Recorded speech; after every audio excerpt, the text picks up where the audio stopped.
Gerai pertama McDonald's di Indonesia akhirnya menutup tirai setelah beroperasi selama 30 tahun. Gerai yang berlokasi di Sarinah, Jakarta Pusat tersebut akan ditutup per 10 Mei 2020. Pihak manajemen menyebut alasan ditutupnya gerai karena manajemen Gedung Sarinah akan melakukan renovasi dan mengubah strategi bisnis pada bangunan milik pemerintah tersebut.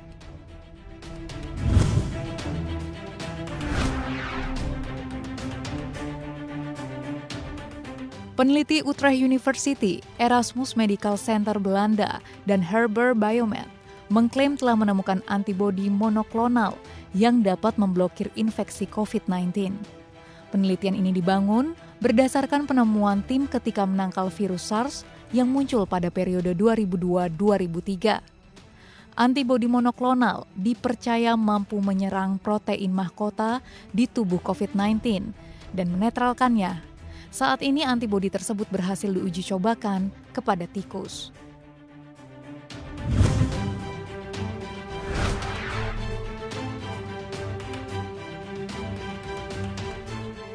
Setelah sempat menghebohkan dunia pada bulan lalu, Kim Jong-un, sang pemimpin Korea Utara, dikabarkan menyampaikan ucapan selamat kepada Presiden China Xi Jinping atas keberhasilan China melawan corona.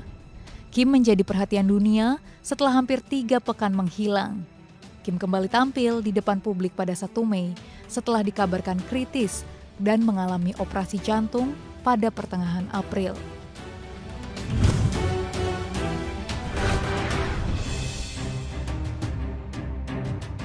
Sejumlah negara Eropa mulai melonggarkan lockdown secara bertahap per awal Mei, termasuk negara yang sempat menjadi epicentrum pandemi seperti Italia dan Spanyol.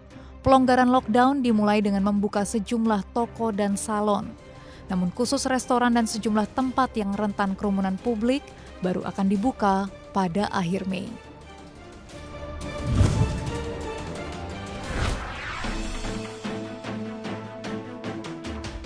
Perekonomian negara-negara ASEAN luluh lantak akibat pandemi corona.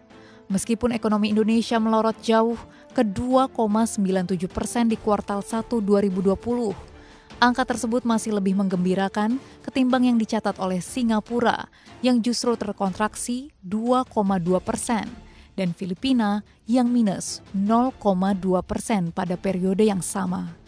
Sementara ekonomi Vietnam masih berhasil tumbuh 3,8%, namun jauh melambat dibandingkan periode tahun lalu yang sempat tumbuh hampir 7%.